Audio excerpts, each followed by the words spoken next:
Welcome to Ian's Voice, Slayerfest 98. I'm Ashley K. Smalls. I'm Barb Hardley, but since it's audio only, I'm Brett White. And I'm Alex Santos. And I'm Ian Carlos Crawford, and today we are here with our final Slayerfest 98 episode of 2023, which is our MCU year recap, which I went to look, and the four of us did the same one last year. So this is like a little pattern with the four of us. Yeah, I guess in general. So, Brett, I feel like I've seen you say this a lot, and I do think it's true. Like, we rag on MCU, but really there just wasn't that much this year. Like, I didn't like looking at it. So we got Guardians of the Galaxy 3, Loki Season 2, Quantumania, Secret Invasion, The Marvels. What If Season 2 is airing right now? I have not watched any of it. I Am Groot got a Season 2, which I had no idea it even did. And Werewolf by Night came out in color, which we're not going to count, but we will say I fucking love Werewolf by Night. If you haven't watched it, you should watch it. But the black and white one is pretty cool. So not that much stuff, and not that much stuff was very good. That's what I was going to say. I don't think it's that it wasn't enough stuff. I think it was that it wasn't enough stuff that was good. I will say, I always want to couch, because people fucking love dragging Marvel, which is what you want to do after 14, 15 years of success or whatever. But we have to remember, everything is crap. Every single franchise released a movie this year. Transformers, DC released 2 huge bombs this year. Mission Impossible, Indiana Jones, literally every major franchise released movies. They were all bombs. And Marvel was for the first time not invulnerable to that.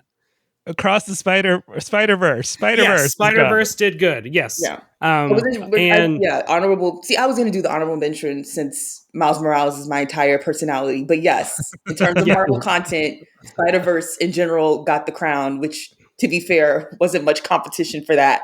But even if there was, it still would have gotten the crown. Untouchable. I just want to make sure, this isn't a Marvel problem. This is a Hollywood problem, which I think we saw from having dual strikes this year. That there is just something, and I think it even came out in one of those exposés that Kevin Feige had stepped away. Marvel got too big, which I think we finally saw. This is what happens when he starts delegating. Yeah, you get shit shows like Secret Invasion behind the scenes, which honestly I would rather see that show about what happened behind the scenes of that show, because that'd be a better show. What happened? I don't know what happened. What did happen? They made half of it, and then they were like, "This is bad," and so they then reshot all of it. And in order to keep all those A-list names around, they had to because all of them have other movies that they're contracted to do, and the shoot started ballooning over. But that's why it's the most expensive Marvel movie ever or TV show ever made, is because they were like, well, we have to fucking keep Samuel L. Jackson on the goddamn it. So they shot I think 2 different things. And then I didn't realize it was that expensive. Jesus Christ! Oh god, yeah, and you can't tell. I mean, I think it's all just from them breaking, having to extend contracts and shit. So yeah, there's something broken in Hollywood in general, which I think is evidenced by the fact that Aquaman just bombed and had a worse opening than the Marvels, but it is not going to get as much coverage. Yes, as people did loved dunking on the Marvel's box office. Alex, go ahead. No, and there were also those things that Marvel said it was going to do. There were all these corrective things that they were going to do. I forget when that came out, but they were just we're going to actually have showrunners. It's just wait, you did this. We're going to make pilots instead of just greenlighting whole series. And it was wait. You think that having someone to run a show and create a show is a good thing, and you didn't think that you needed them until now? Until She-Hulk. And I just want to point out, She-Hulk was the one that went well, and they were like, oh, that's because Jessica Gao had to come back and run editing due to COVID stuff. She wasn't supposed to come back, but then she did. And they were like, oh, this is why this had a creative vision through line throughout. Oh god. And so it was a slump of a year, but I am glad the four of us, I know the four of us are in agreement about this. The Marvels hate really annoyed me because and I'm not the four of us are Marvel fans, but the four of us are I feel like the four of us are Marvel fans that are reasonable, where it's like, yeah, that sucked, and we're not going to pretend and defend something that sucks. But the Marvels was fun. It wasn't my favorite Marvel movie. It wasn't the best, but it was fun. Like the hate campaign against it was truly unhinged. I have seen, and the thing I keep saying is, I feel like the Marvels was more for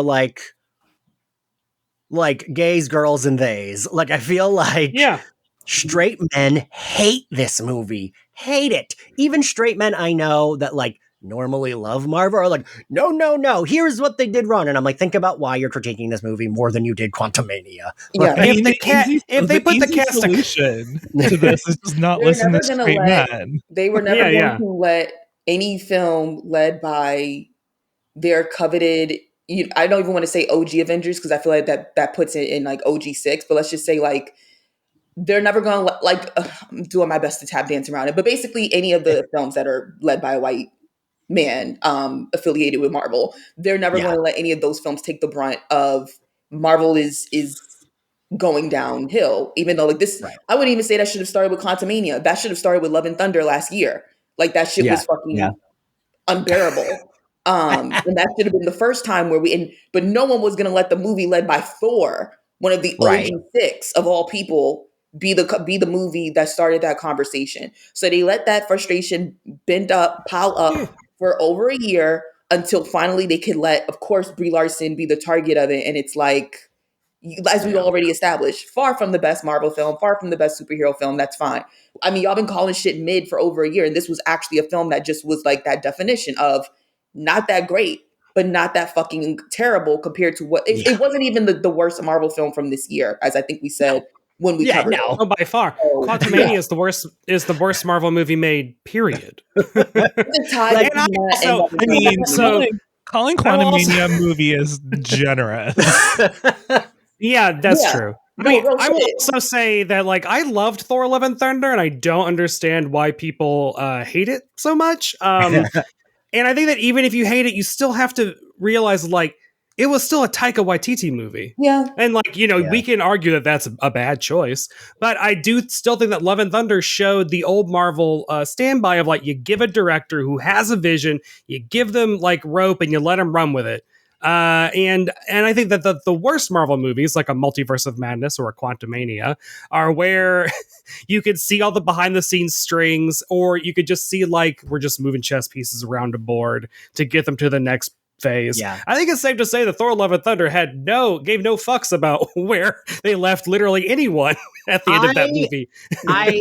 It's weird. I feel like I love how much you hate that movie, Ashley, though. I really do. I'm sorry. It's not good. It's funny. It's an 80s action comedy. It is those goat jokes, and that's it. Which were hilarious. No. Anyway, we're not rehashing Natalie Portman. Wait, we're not rehashing last year's movies, though. We're going to rehash. Quantumania was absolutely the worst this year. Yes, it was. Yeah.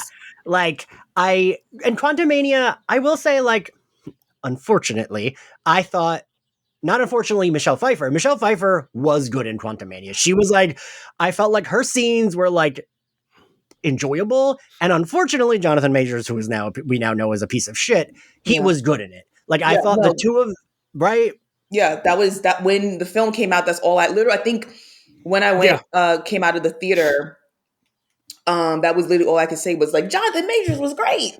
And everyone was like, what about the film? I was like, we'll talk about it later.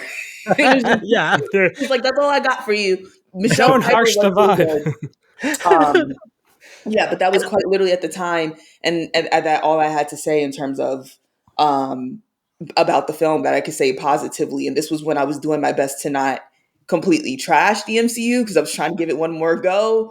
But that's really all I had to say about it. And it was unfortunate that that's what they chose to really, for people who have decided to not watch Disney shows and only watch the movies, that was their first introduction to Kang, unlike us who got to see him in Loki season 1. Yeah. So it was also just you're supposed to be making this person the next big bad, and you just had him get beaten by ants. So yeah, man, really, it was really that weird was decision. Actually my favorite part of it. That's the crazy shit. It's my favorite too. That's what's so sad. That's what's so crazy. I think the shittiest thing about Quantumania is that how you take like the very simple, easily enjoyable visual gimmick of Ant-Man of make things big, make things small, let's change it up and make it fun. And there was absolutely none of that in Quantumania. It was this ugly, drab, not Star Wars thing that was happening the entire time. That could have been anyone. It could have been a Moon Knight movie. Just drop Moon Knight in it, and then nothing changes if Ant-Man is not in that movie. Like, it's not his movie. Mm-hmm. And really, really fucking weird way to end a trilogy of movies. Yeah. If you watch all three of them. I just knew he was going to... It would have made sense for Ant-Man to die.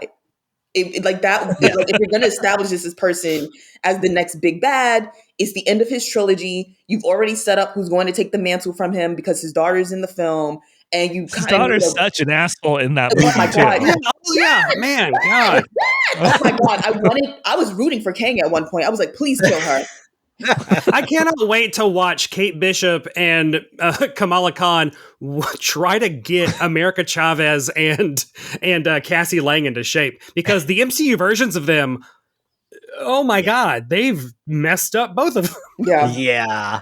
I like America at least wasn't annoying. She just was like America came around and actually ended up doing something, but Cassie was like, Jesus Christ, what are we doing here? It was also like, how many times are you gonna call your dad a bad person? We get it. And so great. We'll get started because Quantumania was the first thing this year, right? Yeah. Yeah. Unfortunately. And a thing that I know people ragged on She-Hulk. I didn't think She-Hulk, it was fine. That first trailer, the effects looked terrible. I thought they fixed them as they got there. She didn't look that great until she had her suits that she bought. But Quantumania for me is the biggest offender of terrible. The whole movie looks like I was watching. What was I watching? I forget what movie I was watching with my straight best friend who works in TV and film and does lighting and stuff.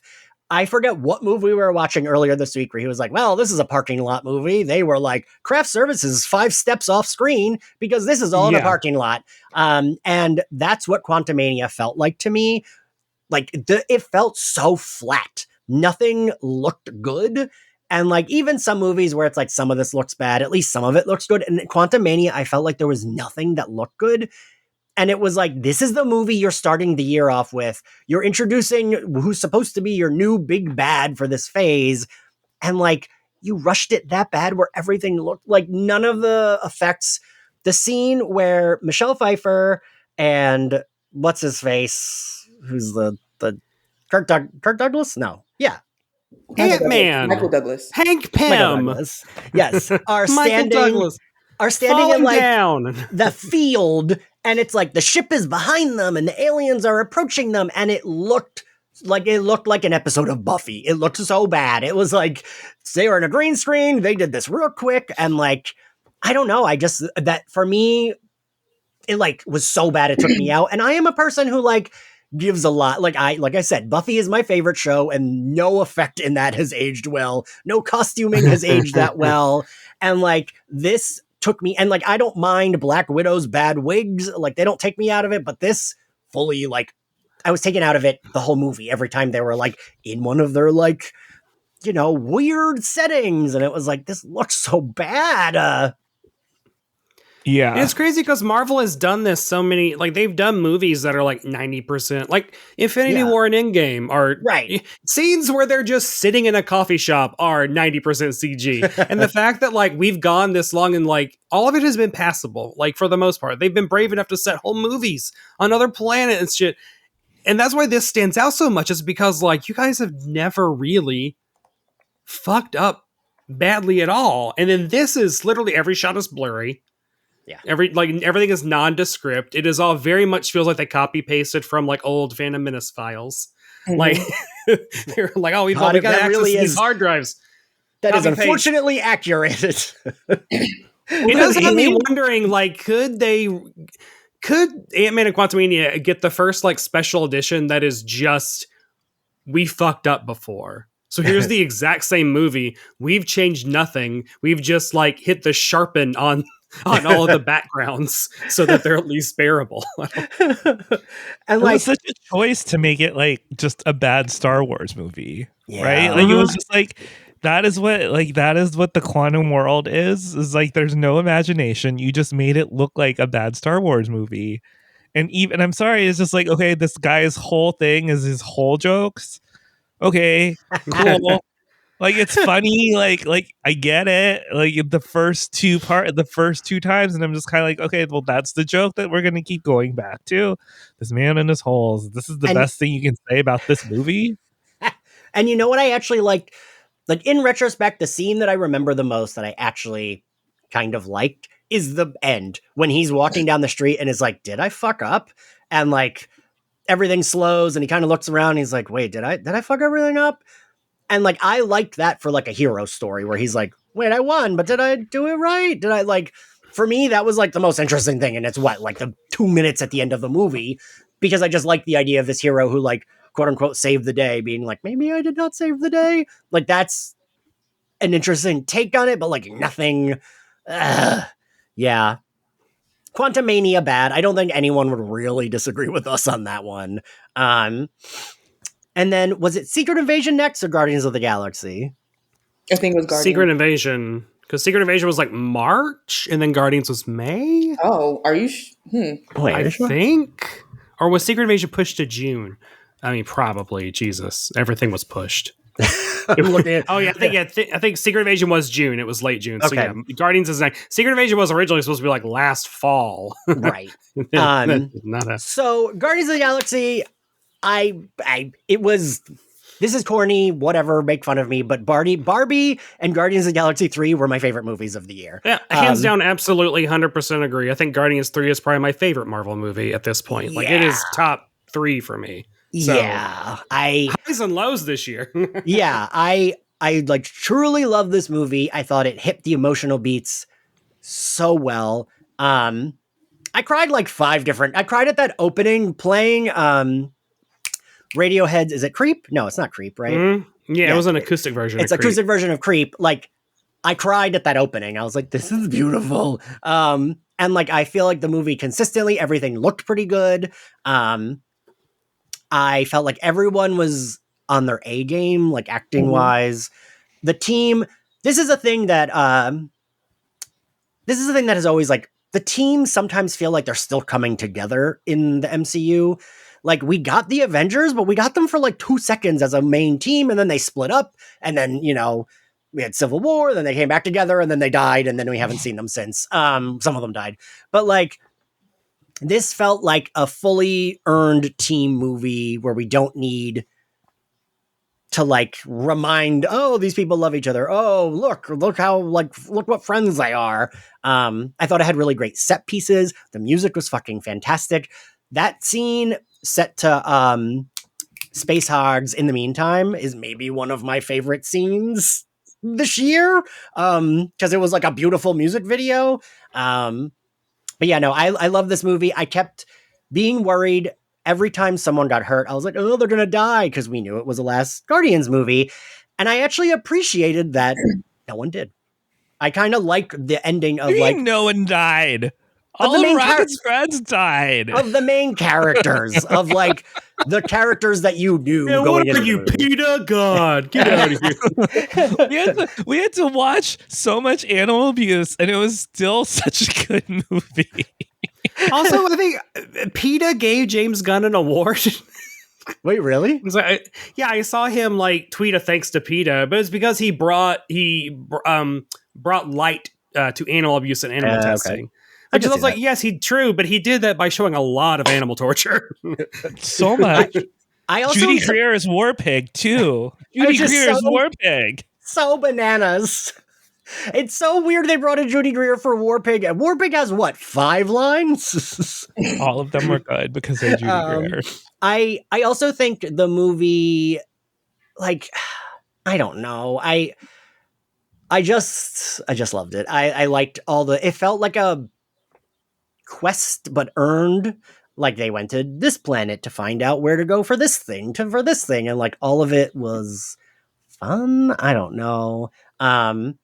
And like, not to be lame, but the reason Barbie and Guardians are the two movies I've watched, like rewatched the most that came out this year.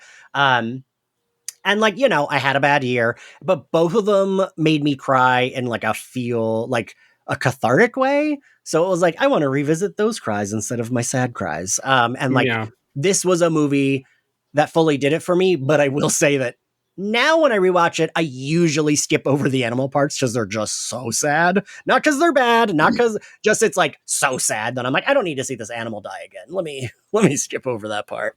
But yes, that is my Guardians of the Galaxy 3 rant because I loved it so much.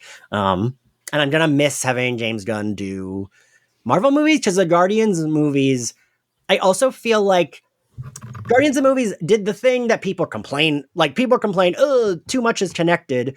But, like, one, they're comic book movies, so of course they have to be connected. But two, I did think Guardians did a good job of being connected with still being fully separate, like, feeling like you don't need to know. Aside from, like, Infinity War and Endgame, which is, like, the culmination of everything, you didn't really need to know.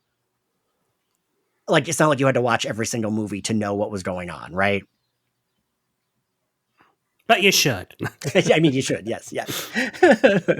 But yeah, no, Ashley, I'm sure I forget. Did you like Guardians? Okay I love Guardians. It was the best MCU film. I mean, the best MCU project of the year. It's probably my favorite superhero film next to Across the Spider-Verse from this year. Again, I know the competition there isn't exactly fierce, but right. What does the Flash fall? but even I think even when we put in conversation with past superhero films that we do love, it definitely. I mean, you know, for me, I definitely. Whenever we have like those, what's the best superhero films of all time? And like, obviously that's subjective, but there are certain films that like wouldn't make us do a sharp head turn. Like, what the fuck is wrong with you? Why would that be your favorite superhero film? So when someone says Guardians 3, I'm like, that makes complete sense. It was beautiful. It kind of felt like James Gunn's, I hate to be all sappy, but it did feel like his love letter in a way to both MCU and his, goodbye, as well as to these characters. I loved that it felt like so much was at stake, even though we technically didn't lose any of the main cast. I love that, like all the characters kind of get these options of, do you want this to be your final goodbye since James is done and the Guardians, trilogy is done, but it's open enough. Like Zoe Saldana has said she's done with the MCU and her ending here is perfect. But because she's not dead, if in 5 years she decided, you know what, I changed my mind, she does kind of have that door. I hope she doesn't take it because I do think her ending is, we do have to be able to say goodbye sometimes. But like, he gave everyone these beautiful endings, like even Peter Quill, even though I think Chris Pratt's probably the person who's going to stay with the MCU till the ship goes down. But like, if he chose to end it with his last remaining family member, like that's the culmination of his story. This kid that got kidnapped and finds out he has this family and that he has this sister who's now on her own path and things like that. But yeah, so I'm like, James Gunn really put his whole foot, glasses, and strand pieces of hair that be sticking out on top of his head into this movie. Like, I love him. Like, I do. Like, he did, I do feel like, to be fair to Taika, I know I keep bringing up Love and Thunder. I do feel like MCU pressured him maybe a little bit in that they liked Ragnarok so much.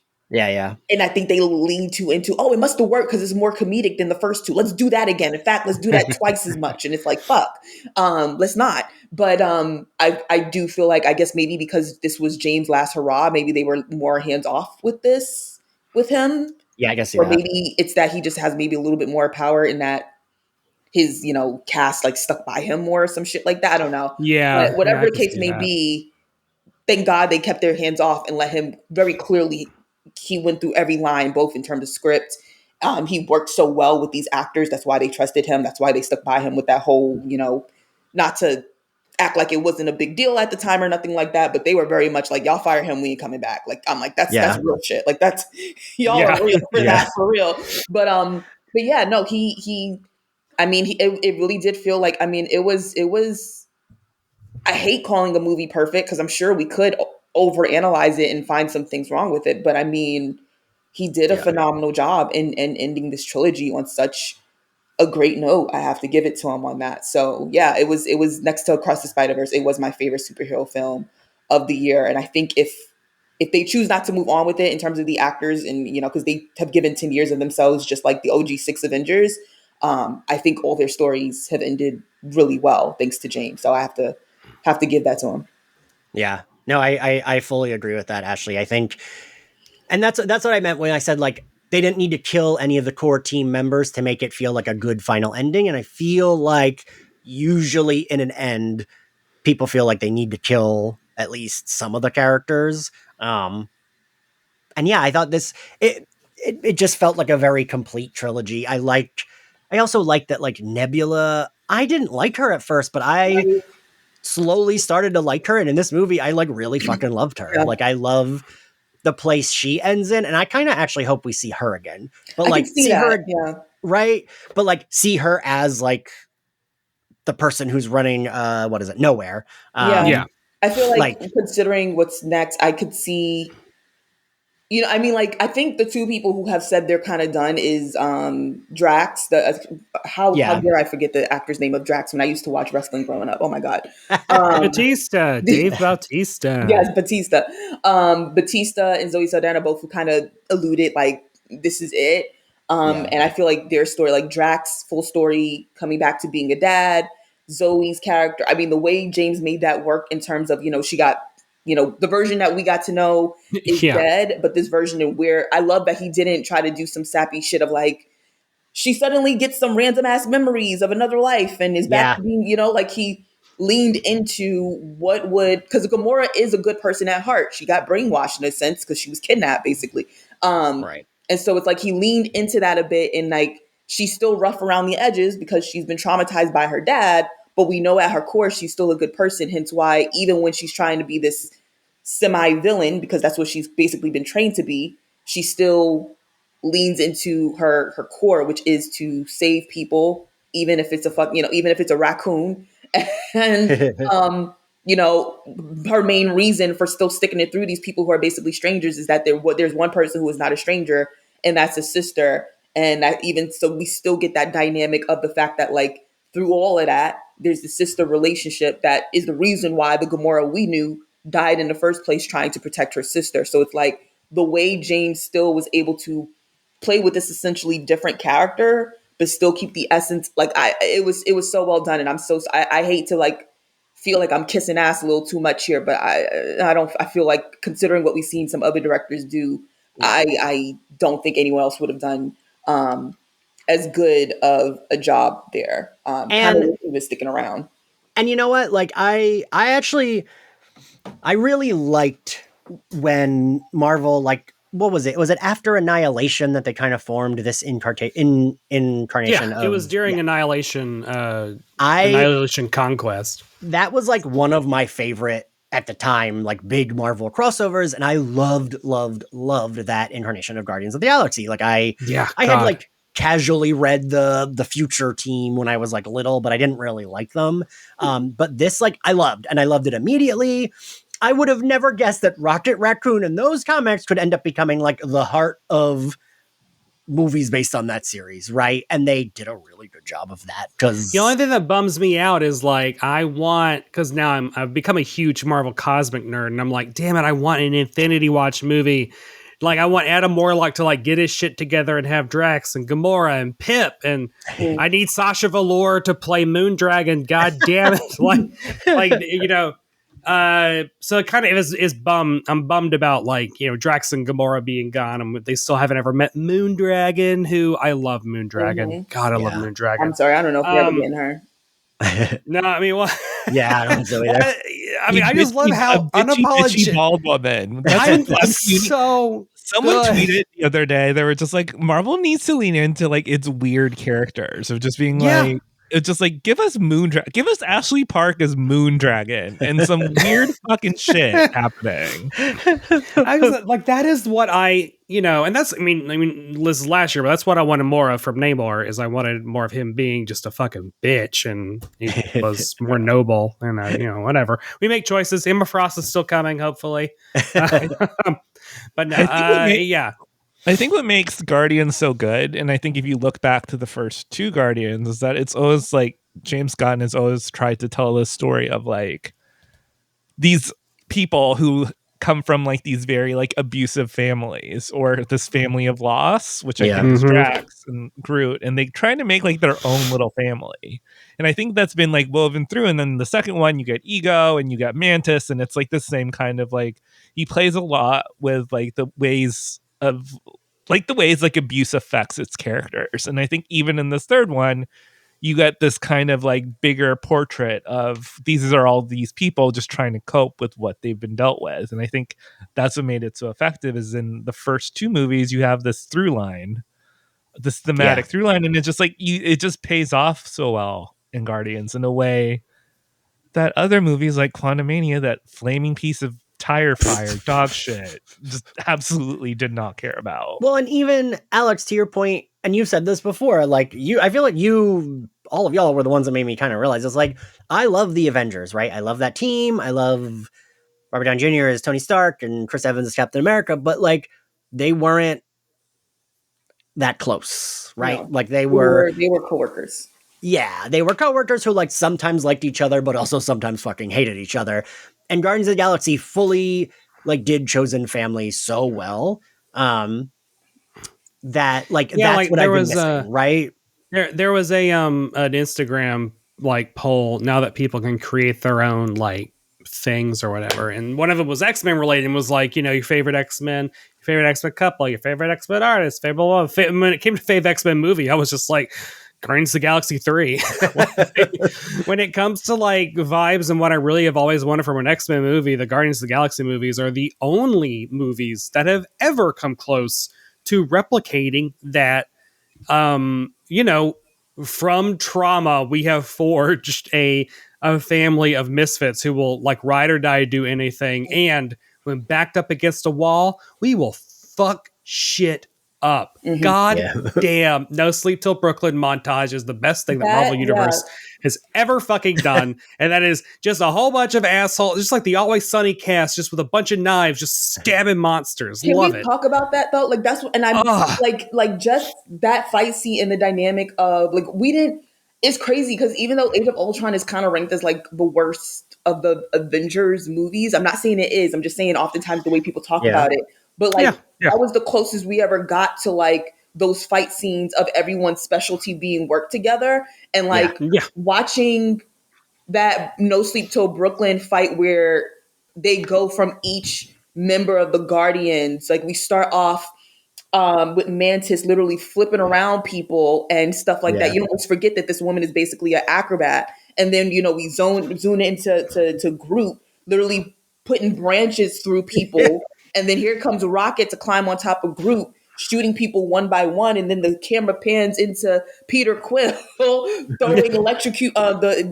fucking electrifying people and shooting them. Here comes Nebula getting half her body broken and then repairing and still taking out people. And then ending off, you know, between Drax slamming people and then Gamora's. I love the way that they play into her old fight style compared to the way she, you know, the old fight combination of Thanos big ass sword, like it was so. Oh, and don't forget the little critter running up, having a blast, just going from one person to the next. It was just, and it was just a reminder, and that scene in itself is just like, and even the end scene when they finally get High Evolutionary, and like it didn't even feel like team up. It felt like family. Everybody getting their hitting because how fucking dare you touch my family? Who did and of course the person who goes in for the kill is going to be Gamora. It's like they go into it to bring it together, and it's like we don't really. It really kind of put in perspective how so many of the Avengers fights are them fighting separately and not really together, except for literally that scene in Age of Ultron when all the robots are coming in and they're just all together. And you got like that was like the one time we finally fucking got it. And so it's like that dynamic is really what was missing so much from I think the Avengers films. And before we could ever get it, it was like, oh, we got to split them up and we you know everybody hates each other. I mean it was So it was phenomenal. I still got to kiss my Miguel O'Hara's ass and say that Across the Spider-Verse was the best superhero film of the year. But next to that, Guardians of the Galaxy really held it down. I mean, if MCU had released nothing else but that, we would not be having probably a lot of the conversations that we're having around the MCU this year. It honestly felt like Guardians of the Galaxy 3 had the same sense of finality to me as Endgame. Yeah. Like, you could almost say, like, that's the last Marvel thing that we are doing. And I would be like, yeah, that feels like another tap-out point. To be honest with you, and this is, I almost wish we could say that. And this is where I harp onto my soapbox about Disney Plus, because we didn't get to really seep into how great of Guardians was before they were like, oh, are you excited about Marvel again? We got Secret Invasion coming out next week. And it was like, okay. And then it was sucked. And like, now we're already past the conversation that you had one of the best films of the year because we're looking at this bullshit every fucking week. So, Secret Invasion. I thought Secret Invasion had potential. Like, I was like, spies and shape-shifting aliens, right? And they make a show where the spies never tell any lies and the aliens never fucking shapeshift. Like, what are we doing? God, awful. Olivia Colman, the only good thing about that entire show. Yeah, and like, even like, and I did love her in it, but her scenes felt like, ooh, we have 4 days on set with Olivia Colman, and that's it. And it's a shame too, because even the first episode where I was like, I don't like this, but I can see the potential. Like, the first episode was whatever, but I thought at least having like Martin Sheen's character, who really cares about him? Martin Freeman, you mean one of my favorite actors and characters? Jesus Christ, what are we getting? Freeman, Sheen, Jesus Christ. Martin Sheen. I would love to see Martin Sheen in the MCU. Only murders in the MCU. But having like at least one character that we knew who was like, ooh, they're a Skrull. Who else is going to be a Skrull? But then it was no one. That was so cheap. Except Rhodey, and they even like fucked that up by saying, like, the director being like, no, he's been a Skrull since Civil War. And it's just like, no, man, that doesn't make any fucking sense. Don't do that. Yeah. You have a whole 5 years where we don't know what happened. He could be a Skrull there. Like, because honestly, like, please, and actually you might have even said this, like, someone was like, do not take away from Don Cheadle the moment in Endgame where he just like mimes strangling baby Hitler. Mm-hmm. That one moment is like, no, that was fucking Rhodey. Do not say that was a fucking Skrull. That was Rhodey. Yeah, no, I think it was. Yeah, that was definitely we're making shit up as we go along. And I'm like, all right, so how about we just act like Secret Invasion didn't happen? I'm okay with that. I'm okay with it. Let's just stop now, because this is the shit when they get to this place where they just want to gag us. They just want some moment that's like, oh, can you believe? And it's like, no, because I've already invested over a decade with you, so you don't get to now randomly decide we're changing this XYZ. You can start intertwining stuff like the way that they did Hawkeye when it starts off with like the New York battle. You can do shit like that where we didn't know this little girl is, staring at her by like, I'm going to get me a bow and arrow. Shit like that works. You don't start doing stuff like this. All right. You've already gotten too much of my time invested. Absolutely the fuck not. So we need to figure something else, especially with the one black character who you decided to stick with. And we can't even fully count all of it because, you recasted him and shit. You just decided all black people look alike. So we're just going to not touch that. But, oh God. So you don't get to know. Okay. You just you can tell they just wanted a fucking moment to just be, to have. I hate when they start chasing social media moments. They just wanted us on Twitter losing our shit, clearly chasing that WandaVision high where every fucking week we were just like, what's going to happen next? And it's like, now it's not the same. One is it's like She-Hulk. I do not think that they thought that Madison was going to become the meme moment that she was. Yeah. I honestly but it's like it became that because it wasn't forced. It was a great actor doing a bizarre role immaculately and them having the fun of pairing her with Wong. And it's like, cool. That is how you make a fun social media moment, is you just genuinely try to do a good thing. Like, just trying to make something fun. Whereas Secret Invasion, I think every single episode ended with someone dying. And then the next episode, it was like, surprise, they're not dead. I think that was like every episode. Yeah. And like, Oh, the ending. Can we talk about that dumb ending? Oh my god. The Super Skrull that they wouldn't call Super Skrull?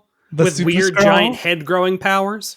And then the Super Skrull, and then she got all the powers, and then it was just like, okay, well, Daenerys now Targaryen got fucking all the powers. She's overpowered as fuck.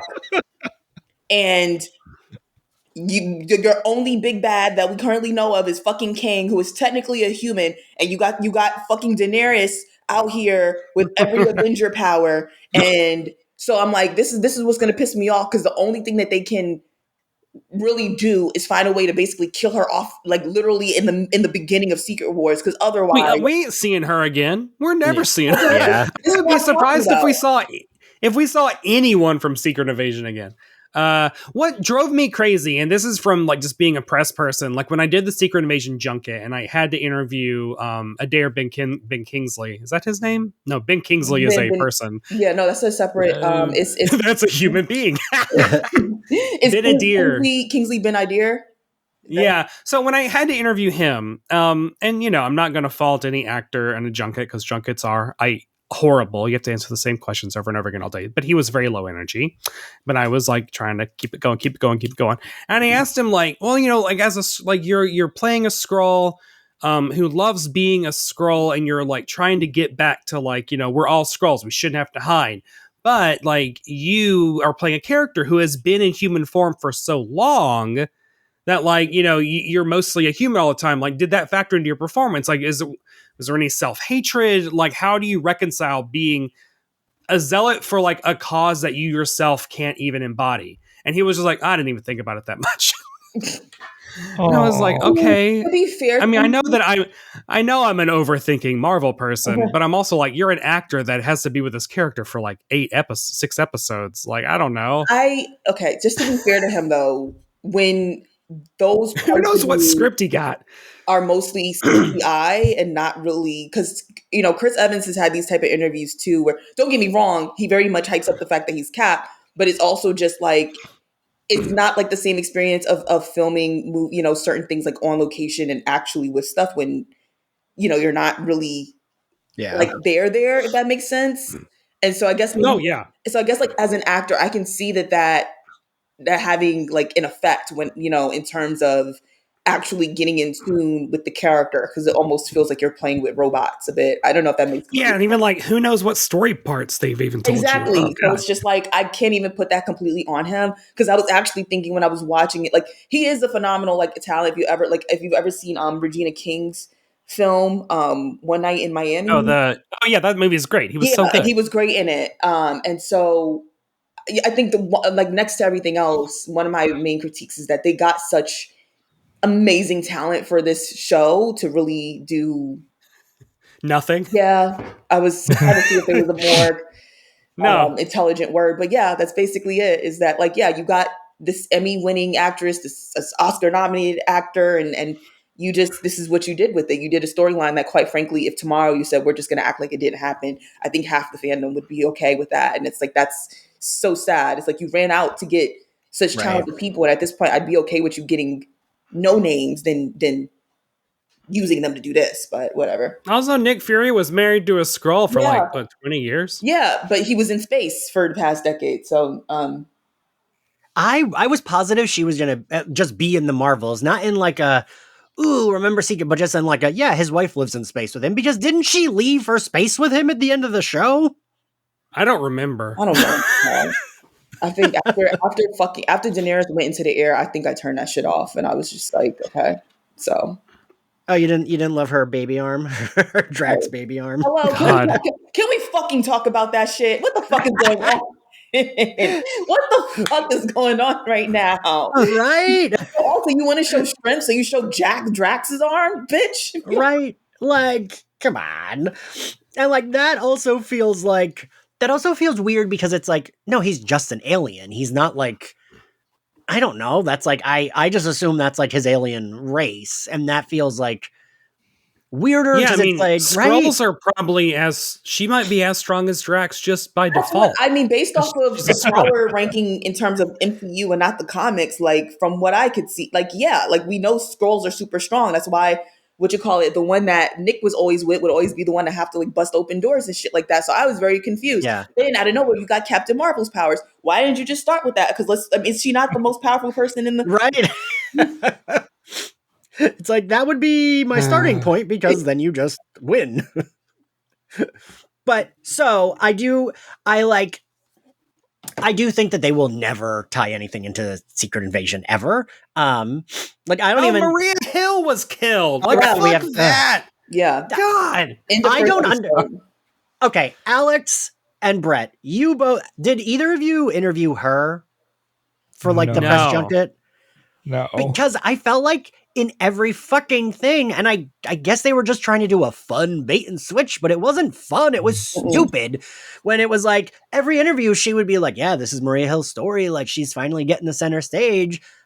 And then they like kill her in the lamest way. And like the first episode, after 10 years of her like almost getting to do cool shit. Or the only cool shit she's done was in Agents of S.H.I.E.L.D. If you watch those episodes, and if they're even canon anymore. To be fair, like in the comics, I was never a big Maria Hill fan because she's kind of a scold to the X-Men, and I'm just kind of like, she didn't even get to do that. That's bad. But I also just love how mean she was. She gets to be a huge bitch to the X-Men. Yeah. This is like their only existence is being a huge bitch to the X-Men, and she can't even do that. She needs to go after that. See, I liked her in the comics because, like, she was, if I recall the storylines correctly, which has been a long time now, 20 years. God, we're old.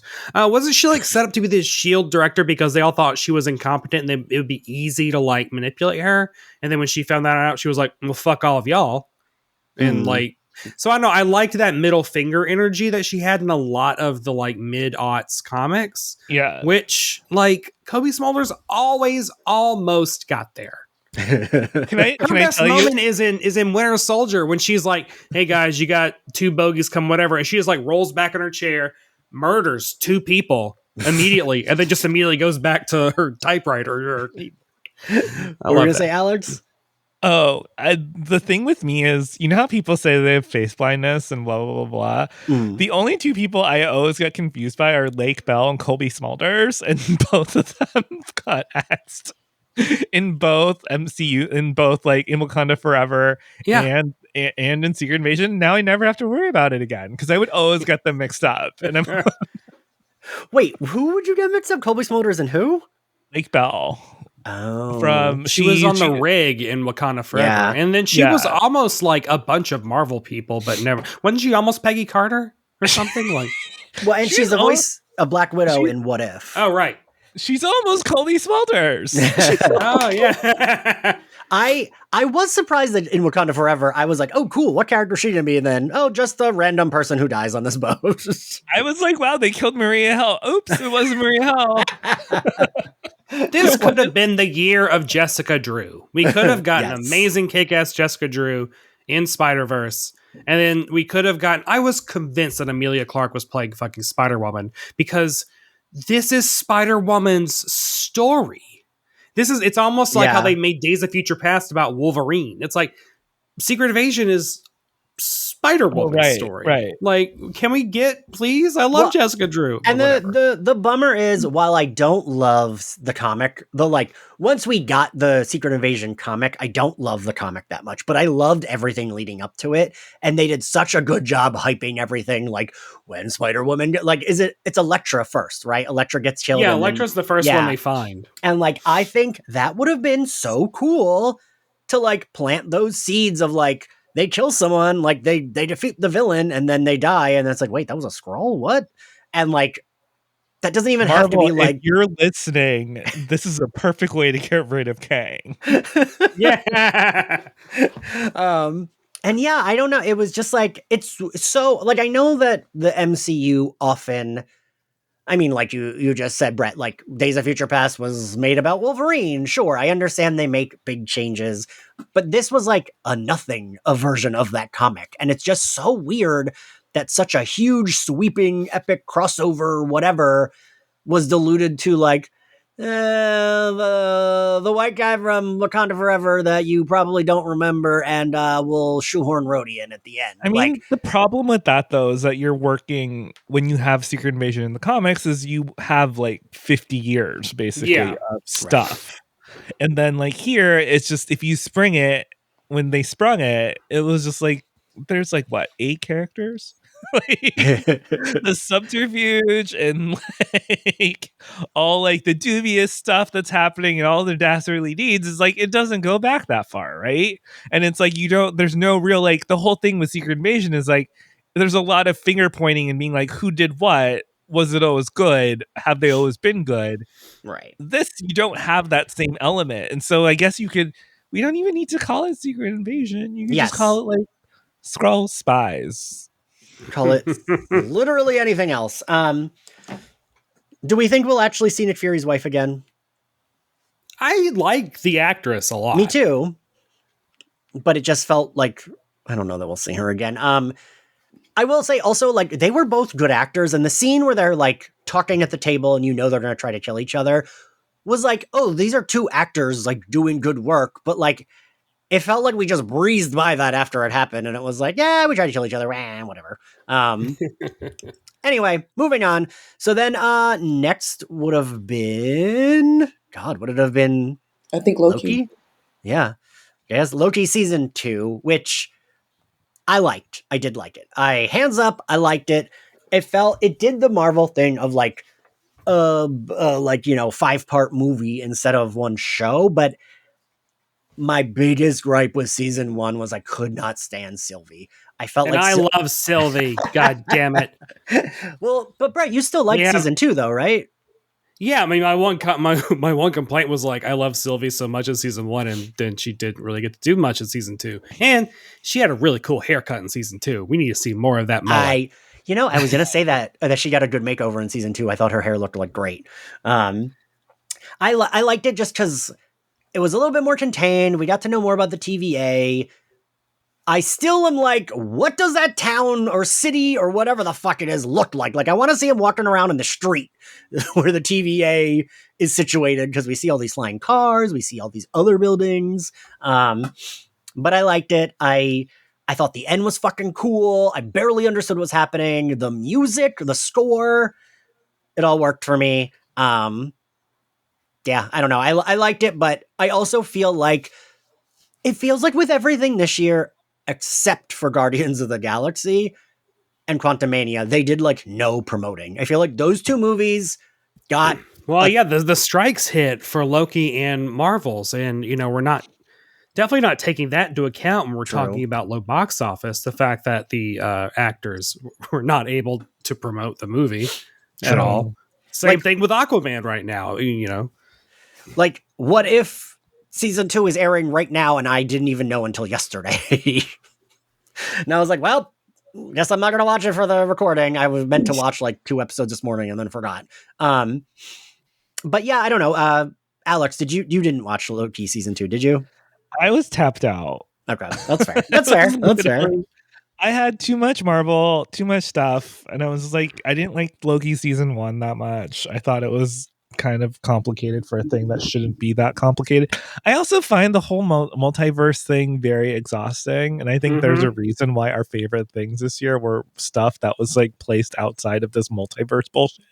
Yeah, and so I don't know. Like I was like, I could not bring myself to watch it. I'm sorry. I heard the ending was very good. Everyone seemed to like the ending. I really loved the ending. Ashley, what did you think of Loki season 2? Or did you watch it? I did. I actually watched it last night. Okay. But I mean, it was always my intention to. But in terms of what Alex was saying about like being tapped out, is that they announced Loki like literally right after Secret Invasion ended, because Secret Invasion did not get good reception after it ended, and you could tell they were like, "Oh, moving on." And so it was just like, look, we need a break. It's not you, it's me. It's like I was like, so I waited a bit. And it was, and I'm happy I did, because I think I would have been so annoyed with everything else from this year from them that I probably would have scrutinized it too much. So being able to go in with just like, I haven't really engaged with anything MCU, plenty of Marvel stuff in my life. allowed me to just be more like open to it. But yeah, so I did thoroughly enjoy it. And honestly, now listening to Alex, I do think he's very valid in like what he's saying about like it's really complicated and stuff, because I got it because I did watch season 1, and of course I'm me, so this is half my personality, and I'm just thinking about, you know, in terms of general audience, I was following along with the storyline just fine, but like if I had invited one of my friends over, it's like, I'm watching, if you want to watch with me, I definitely would see, I could see myself having to pause to explain stuff to them and stuff like that, which is like, yeah, that's not gonna probably fly too well, you know, for general audience. But I did think it was really good. I mean, I was personally able to follow it. Um, I think, given the current state of the King situation, I think if they wanted to move forward with the way Loki ended to kind of wrap up the King storyline, they could and go with something else.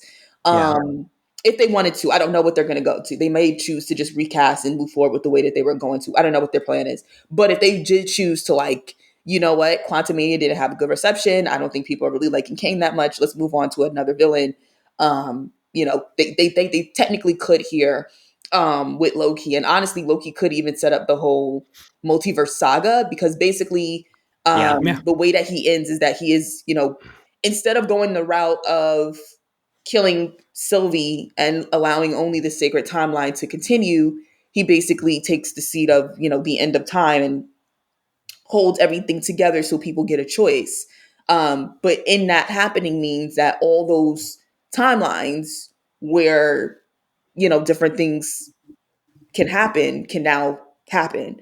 And I guess the original plan was that would allow for more kings to exist, but they could always go with, you know, that leading to the multiverse saga, Secret War, us getting, you know, these characters from different universes. I mean, I don't want them getting carried away with that, but it does open up, it gives us a lot of possibilities there. So I think it was really well done. I think it wraps up Loki's story really well. Going back to what I was saying about like Gamora, I do want them to like kind of, when you give a character a really good ending, stop going back to it because you want that nostalgia bait. Like I really feel like maybe we shouldn't see Loki again unless Chris Hemsworth finally decides he's done and we get that like last minute. Yeah. I absolutely would want that too. Yeah. Yeah. Oh, Like that'd be so sweet. Yeah. just some inkling of Thor maybe finding out that there is a version of Loki that is alive. And even though they can't connect in the traditional sense, you know, I feel like that would be their. You're literally in him. He's holding you of right now, Thor. I mean, if nothing else, if it's Old Man Thor knowing, oh my God, there's a version of Loki out there who I can't maybe talk to, but he can see everything that I do.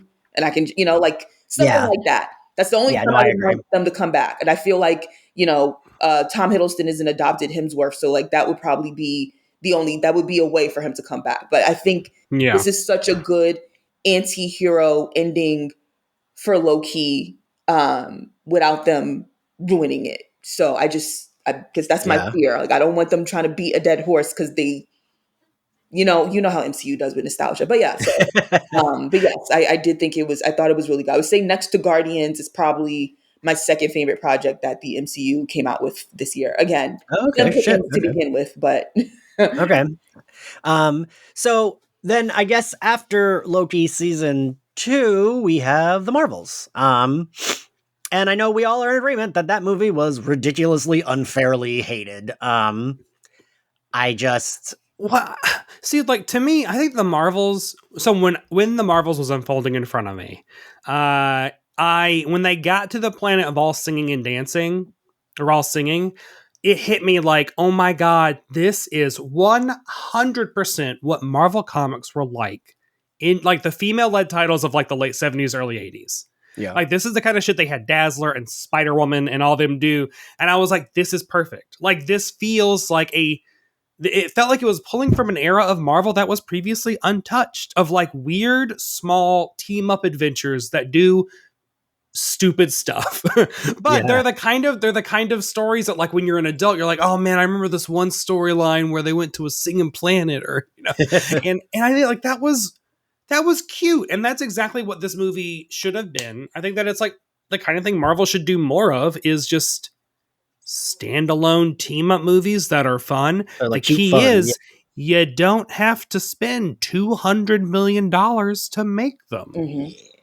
Maybe experiment with an $80 million one. Like, they can do all of this in natural locations, maybe on Earth. Like, and I think that is like the lesson that I would love for them to take away from the Marvels is just small stakes, good characters, fun interactions. Like that is also Marvel. And I think like the problem is we built up superhero movies. Like every single one needs to be the best one ever. Yeah. And so like, it's really hard to just make one that, I mean, to me, this feels more like the first Ant-Man movie in a way. Where it's like fun, but not like, yeah.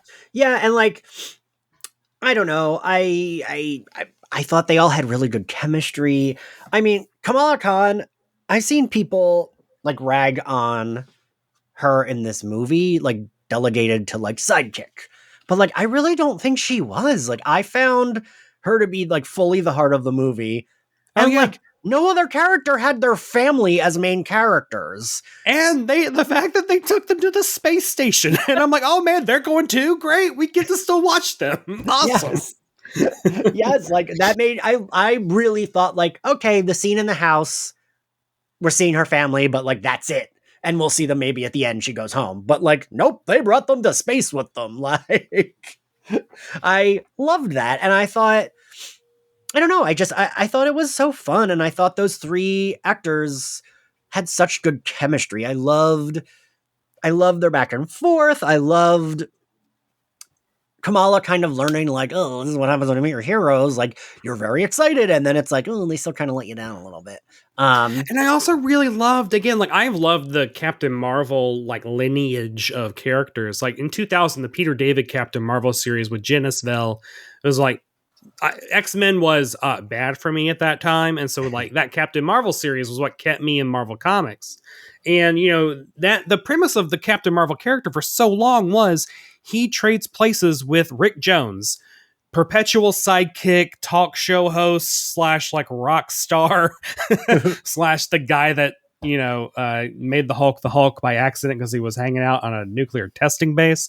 So like the fact that was such a key part of that and that dynamic of like, okay, well, where are you right now? I can't switch with you right now. Or like, okay, great. Yeah. Send me to the negative zone. Awesome. Was always so much fun. And then that died along with Jen Isbell and at the end of that run. And then Carol became, and so now we've had like 11 years where that is not associated with Captain Marvel anymore because that's not Carol Danvers, this whole thing. But the fact that they brought that back and made that a part of this and with three characters was like, for me, like such a cool way to pay off a thing that again has been part of Captain Marvel mythos since like the mid 70s. And I think they did a really fun job, like that training montage. The year of Beastie Boys in Marvel movies. I just really liked it. I kind of want to see more. Well, first of all, I kind of want to point out that Kamala Khan's family is the first family in space, the first Marvel family in space. Hell yeah! So they're the Fantastic Four, and there's 4 of them. And I'm just saying, if that's what Marvel wanted, Fantastic Four canon, you've sent a family into space. Maybe they've experienced some cosmic rays. Oh, man. There's 4 of them. I want to see Mrs. Khan as the Thing. Wouldn't be a bad casting. No, but I think the best parts of Captain Marvel, the Marvels, is figuring out like what Captain Marvel's personality is, and it's just like, oh, Captain Marvel is actually like, while she's doing her interplanetary cosmic adventures, got a little horny on this one planet, and it's just like I don't know, like I think that's more fun for a character that spent a lot of her first movie without a personality other than she has amnesia. She's kind of a snarky bitch, and it's just like, oh, like, does she like what are the things that does she like? Pizza? What food does she like? What kind of boys does she like? She doesn't like boys obviously because she's a lesbian. Well, I mean, her and Valkyrie's little flirtation / edited out moment of confirmation of a if we recall, I fucking called in that recording. I was like, they absolutely did this to keep it open. So it's like, they could be exes. They could maybe be dating or like are just best friends, quote unquote. And like, I mean, she turned her last best friend into an auntie. Like, so. Yeah. Like, I get so mad at that because that feels so like just a fun story thing. That doesn't even feel like, all right, they're exes, so it's not like we're going to see them dating on screen. Or they fucked once. Like, the two of them, absolutely. After a battle, after Endgame. Probably after Endgame, they fucked. I bet there was so much fucking after Endgame. Like, seriously, they haven't seen these people for 5 years? Jesus Christ, so much fucking. It's crazy. It's just like, you need like little wrinkles like that for this character. Because I think the problem with Captain Marvel is that she's so powerful that you can't, like, you have to just basically write her out of stories because it's just she breaks the stories, right? Yeah.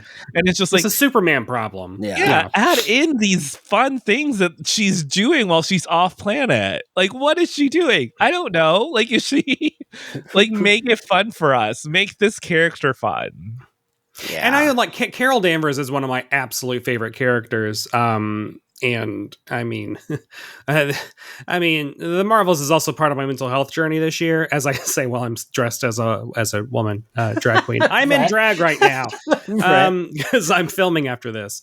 But like, so the reason I love Carol Danvers, and it's a Kelly Sue DeConnick quote from back when she took over the series in 2012, and it was like an interview with like Gamesverse or something I wrote, but she said, like, you know, other superheroes like Captain America gets knocked down, he gets back up because it's the right thing to do. Carol Danvers gets knocked down and she gets back up again because fuck you. Ooh, and that just was like, yeah, absolutely. And that is a lot of what her character is like, she's not the best planner. She's not really great at strategy. She kind of just leads with her fists and her a vagina. I don't know, like dick, I guess. Like, it makes more sense to say that. And so that's what I love about her. And I think that's what, and so like for a lot of this year, I had her as my lock screen because I was like, I have got to get some sort of like emotion back in my life and fuck you-ativeness. And so I really love, so I love those moments with her in this movie, figuring out who she is. And I don't know. There's another big mental health moment we'll be talking about when we get to the mid-credits scene.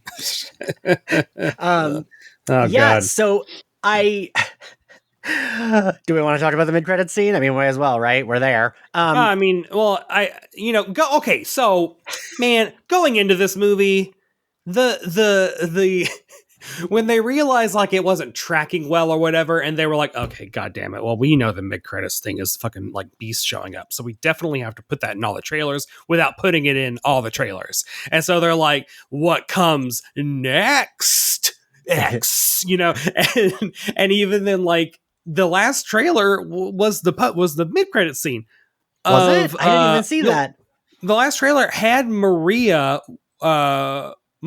waking up and seeing a woman walk by the frame, and it looked like it was a black woman in a white costume. We now know that it was just like the dark red of the binary costume with the white of it, but it looked like Simone Bianchi's Storm costume from Astonishing, like around 2005, and it was like, well, Monica Rambeau is the only, like, as far as we know, black woman in this movie, and so if she's in this scene looking at someone else who's walking by who also looks like a black woman wearing white and what looked like a cape, I was going into this movie being like, man, I fucking think Storm is showing up in this. And so I just love that there was like this last minute push of just like, the X-Men are in it, guys. Just please fucking come. That's the problem with the strike, right? Is like, you can't have actors promote.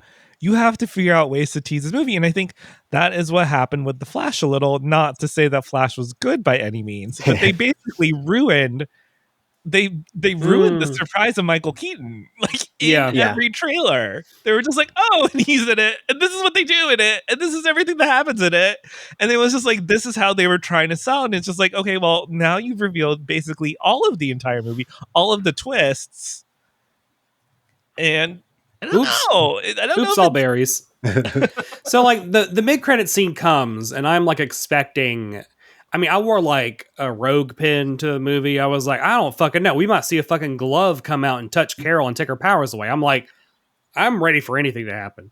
And then it happens like, the movie ends with Monica being shunted into that alternate dimension, and she wakes up and she looks over, and then there is her mom. But she has a blanket over her, which is what we mistook for a cape in that fleeting scene in the trailer. But she stands up and she's wearing the fucking binary costume, which like that Dave Cockrum, like Paul Smith perfected design of just like the Carol Danvers' identity in the 80s when she lost her powers. And I mean, like this is one of the deepest cut X-Men references I have ever seen on film, because the Fox movies didn't fucking care. Right, yeah. About getting anything accurate. And so seeing that, and then she's talking to fucking Beast, played by Kelsey Grammer, and like well voiced, and Jim Lee Beast, like animated series Beast, not Cat Beast, not 1990 TV show Beast. Remember the Beauty and the Beast show with Linda Hamilton? Oh, yeah. I forgot about that. My mom loved that show. And this was the moment where I mean, to be personal or whatever, this is the moment that I knew that I should be feeling something, and I was feeling nothing. I felt nothing. I was dead inside. And I realized, oh, yeah, I am horrifically depressed. Or also my antidepressants and anti-anxiety medications have completely dulled my emotions, because it's happened multiple times this year where it's been like, this is a big thing that I should be feeling something about. Oh, well, but seeing, a fucking X-Man like Beast, one of my favorites, in a Marvel movie. I remember when like they just hinted at Apocalypse with just like that silhouette of the four random people on horses at the end of what was it, Days of Future Past? Which one did they hint at? Mr. Sinister, I forget. That was the end of the Wolverine, I do believe. Oh, right. Okay, it was Essex Industries. Yeah, like I would lose my shit at this stuff. Like Marvel movies are where I lose my mind.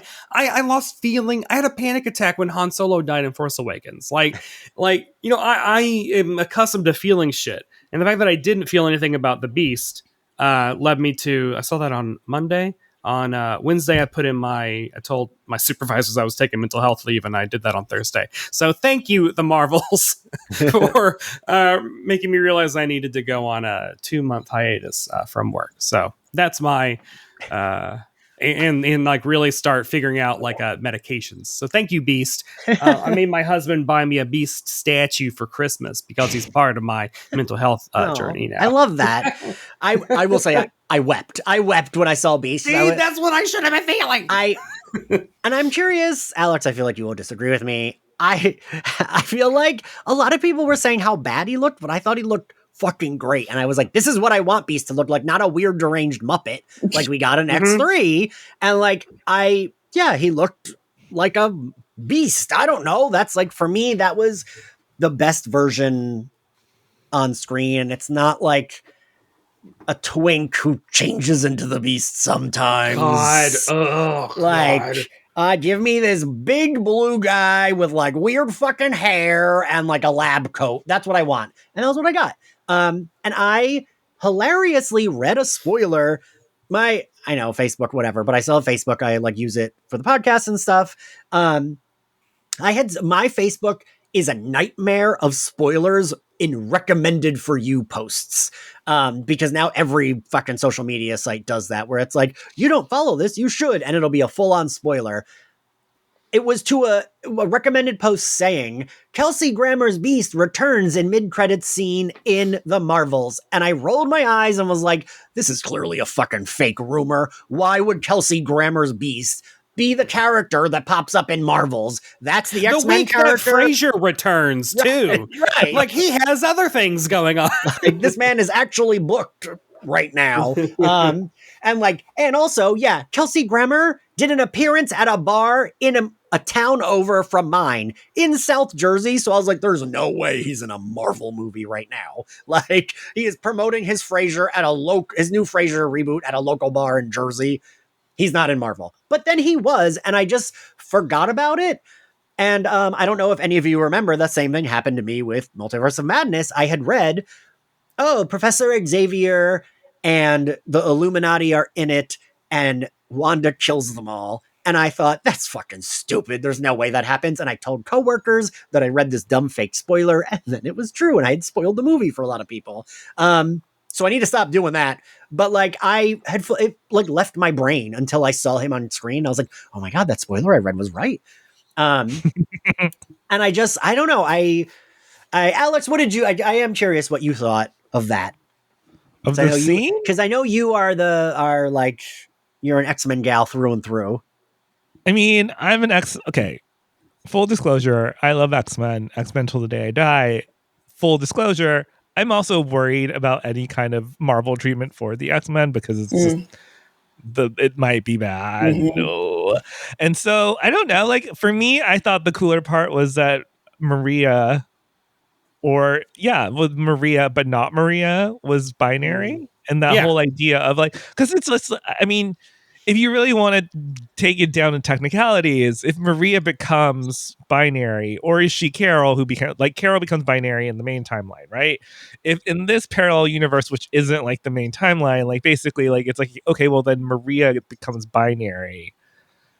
How does that change everything? Or is this even the Maria that we know? And it's kind of like you kind of like think yourself into a big knot because you're just like, okay, well, what does that actually mean? Because like if you go in the comic books, binary is this whole idea of like Claremont giving Carol a whole new like lease on life, and she becomes a space adventurer. After writing Avengers Annual 10, where he's like, I'm definitely going to spend 2 whole pages Carol monologuing, chewing out the Avengers for what happened to her. And I love that. Basically, like, for the people who don't read comics, Carol basically is in this terrible situation where she's raped by this time travel type man. And basically is like, guys, I need your help. And they basically are like, no, you should just go back to this man. You love him clearly. And it's basically like, and you're pregnant, and the pregnancy's going along really fast for some reason. Yeah. But you love him. Go back to him. And then I didn't know any of this either. It's Avengers so 200. It's so weird. And then basically when Chris Claremont takes birth to him and then marries him, right? What? She gives birth to the man who raped her, and then she like goes off to be in a relationship with him. Yeah, she basically asked like the Avengers for like an intervention, and then they're just like, nah, you should just go back. You should just go back. And then a couple years later is when Chris Claremont like writes the annual, Rogue takes her powers, and then like at the end of it, she's like, "Hey, Avengers, all of you, fuck literally several." It's the hiding in closet scene of like, fuck you, and fuck you. Like it's so great. And then he turns her into binary, and it's like, well, now she has the powers of a fucking star.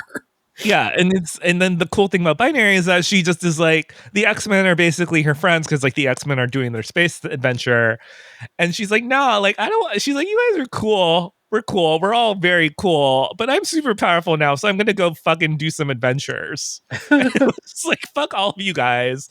I'm gonna do some adventures because I kick ass.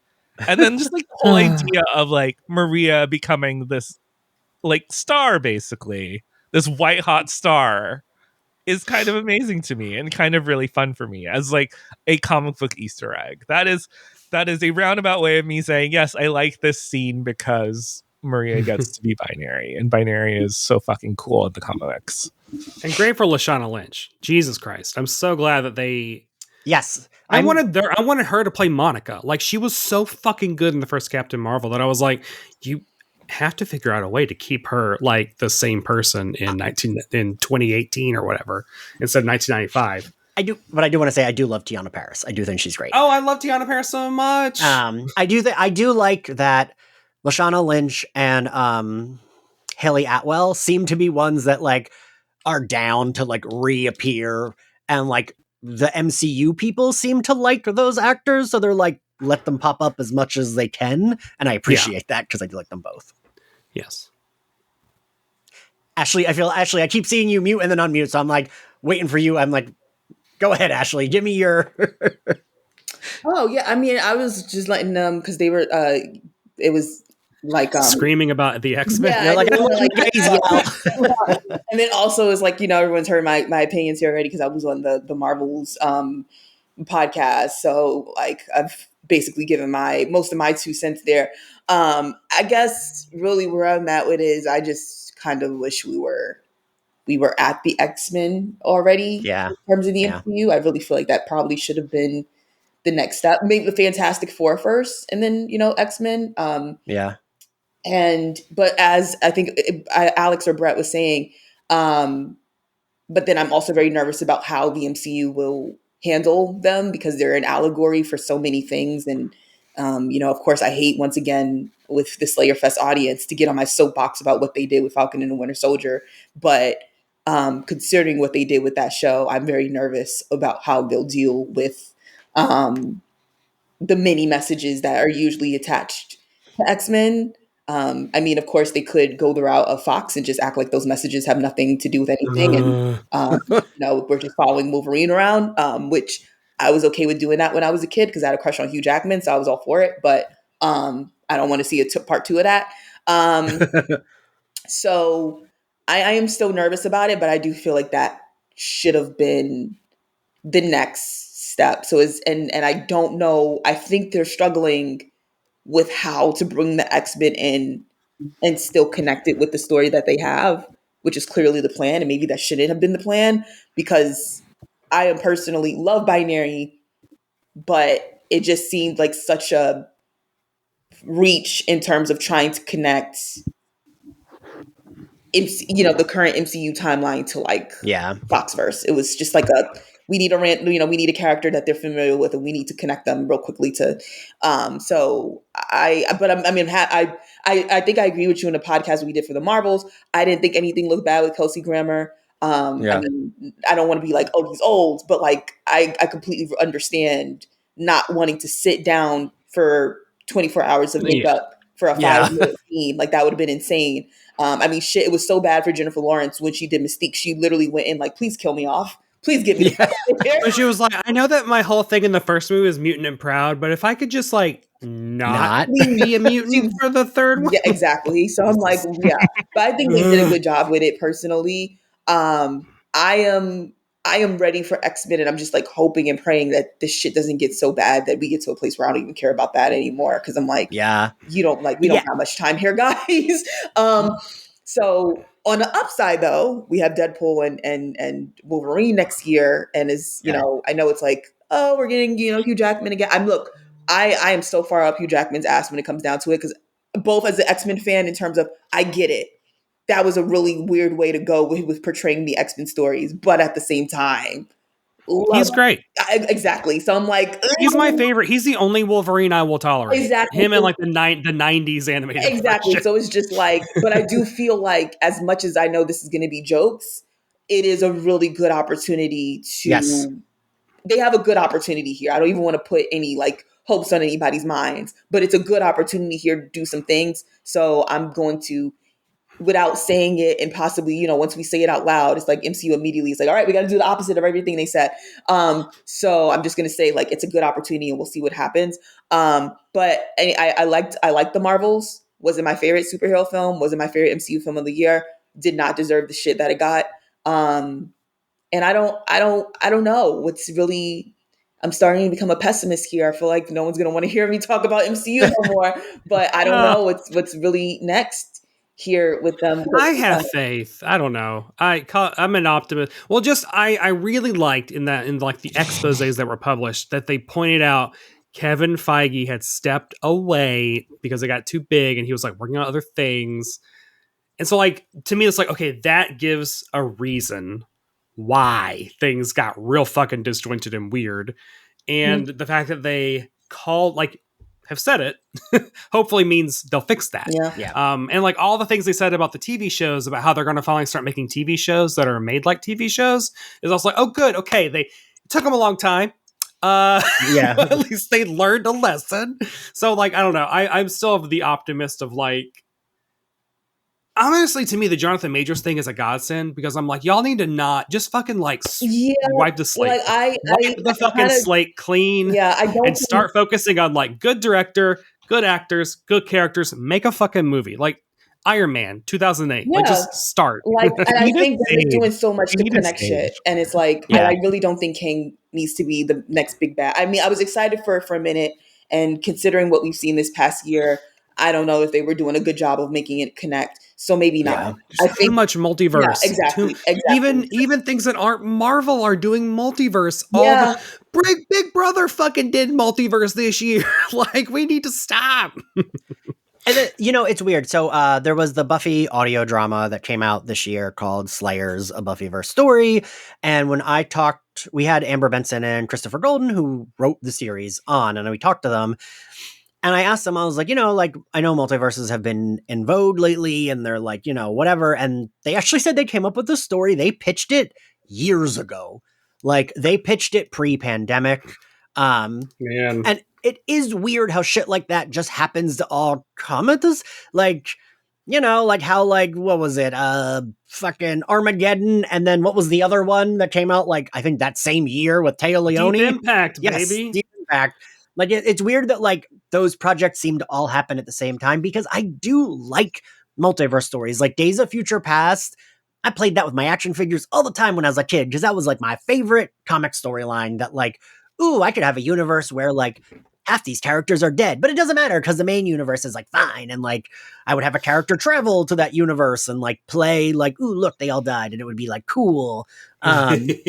So those stories have been around for a while, but yeah, there is a little bit of Marvel. I think Multiverse of Madness, to call a movie Multiverse of Madness and mostly stay in the same universe the whole time is kind of, but I think I think the problem, right? I think if you look at Across the Spider-Verse, right? Yes. That is a multiverse movie. Yes. That is a multiverse franchise. That is done and the thing about them is that every universe looks so fucking different, and there's so many fucking cool stuff that's happening there. Yeah. Yep. In the Marvel multiverse, everyone's basically kind of looks the same. Everyone's kind of doing the dumb same shit, and it's oh, it's just 1,000 people who are everything feels, there's nothing visually different that makes me want to be oh, I want to stay in this world forever. Yeah. Whereas what you watch Across the Spider-Verse, and what is the mashup of Mumbai and Manhattan, and you're just I could live, I want to know everything that's going on in that world. There's absolutely none of that when it happens to the MCU. I do not care. And it's also why are all the characters basically the same character? Yes. If the whole idea of the multiverse is there's infinite possibilities for every single person seems to be kind of the same. It's just what are you doing? It's so boring.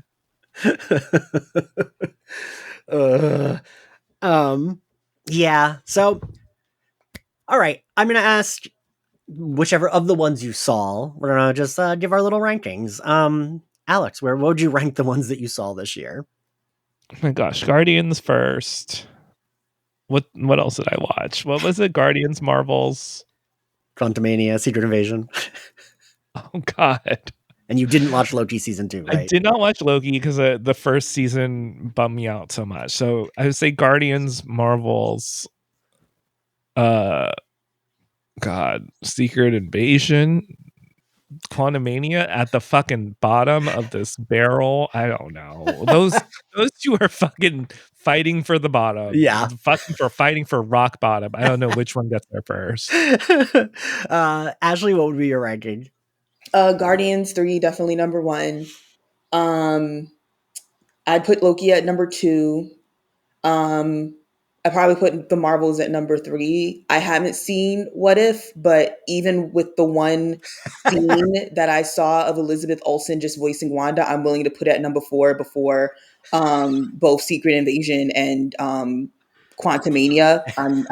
That was enough for me to know that it was better than both of those. I really don't even feel comfortable putting one over the other in terms of Secret Invasion and Quantumania. I really don't even think they deserve that.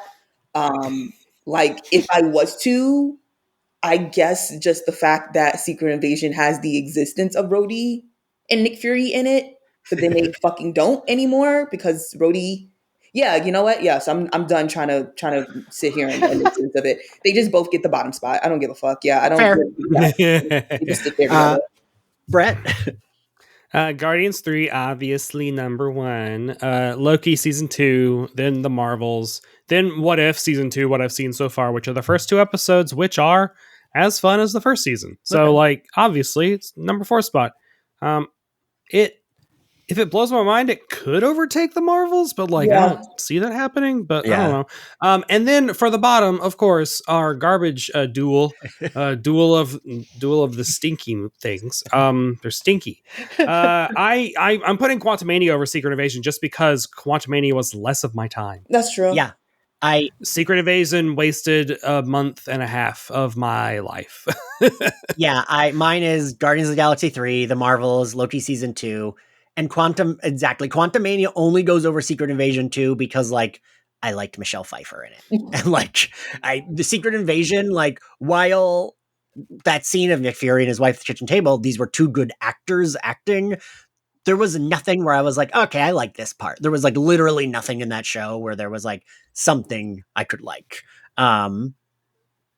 Except for the cinematography. I do think it had cool cinematography, but like, that's it. Like, and it wasn't even that cool. It was just like, oh, this is like, they're putting more work into it. Looks a little different. Yeah, like it looks a little different. So yeah. That's where I go. Well, this is our last episode of 2023. Happy New Year, everybody. We will be taking a mostly short break in January. Still putting out Patreon stuff, so we'll still get the Buffy 25th anniversary season 3 episodes. But we'll be taking a break for that month, and then in February, we should be back with coverage of The Magicians, which will be the show that we are covering between seasons of Angel. And if there's a Marvel thing coming out that I'm missing, we will cover that thing, but I don't think there is for January or February, right? They mostly have Deadpool. Oh wait, no. Echo comes out in January, girl. Sorry. Oh yeah, Echo comes out in like a week. I forgot about that. All right, so I'll be bothering you all to maybe but I'll probably do one episode. You got next week. Well, it's 5 episodes all at once, which honestly sounds perfect. Yeah, that's good though. That does sound good. But okay, so probably be covering Echo. We will see you next time, but thank you for joining me, Alex, Ashley, and Brett. This is like my Slayerfest 98 Marvel Dream Team. If you like Slayerfest 98, you can subscribe to our Patreon. We are currently covering Batman the Animated Series. We will eventually be covering X-Men the Animated Series. I have a few episodes banked for that. And we've covered Firefly, Harley Quinn. Zachary Patton Garcia and I did a bunch of Nudie Judy episodes where we talk about sex. And any and all support is much appreciated. You can find the podcast main feed on Spotify, Apple Podcasts, YouTube, and anywhere else you get your podcasts. You can find us on social at SlayerFestX98, and you can find me at Ian X Carlos. Brett, where can everyone find you and your things? Everyone can find me on, well, not really Twitter, Blue Sky and Instagram at Brett White. And then you can follow my drag adventures at Barba Hardley on Instagram and YouTube, including my 2023 Christmas special, which it ain't Christmas anymore, but I put a lot of work into it. So you can go watch that. And Ashley, where can everyone find you? Ashley K. Smalls, basically everywhere. I am still unfortunately on Twitter, but I do enjoy TikTok more. So, I mean, if you have anything mean to say, go to Twitter. If you have anything nice to say, go to TikTok. And Alex, where can everyone find you? I write at Vox.com. I'm not on Twitter X. Who cares about that anymore? You could find me at one guy named Alex on Instagram. Yay. All right, everyone. Well, we will see you next time. Bye. Bye.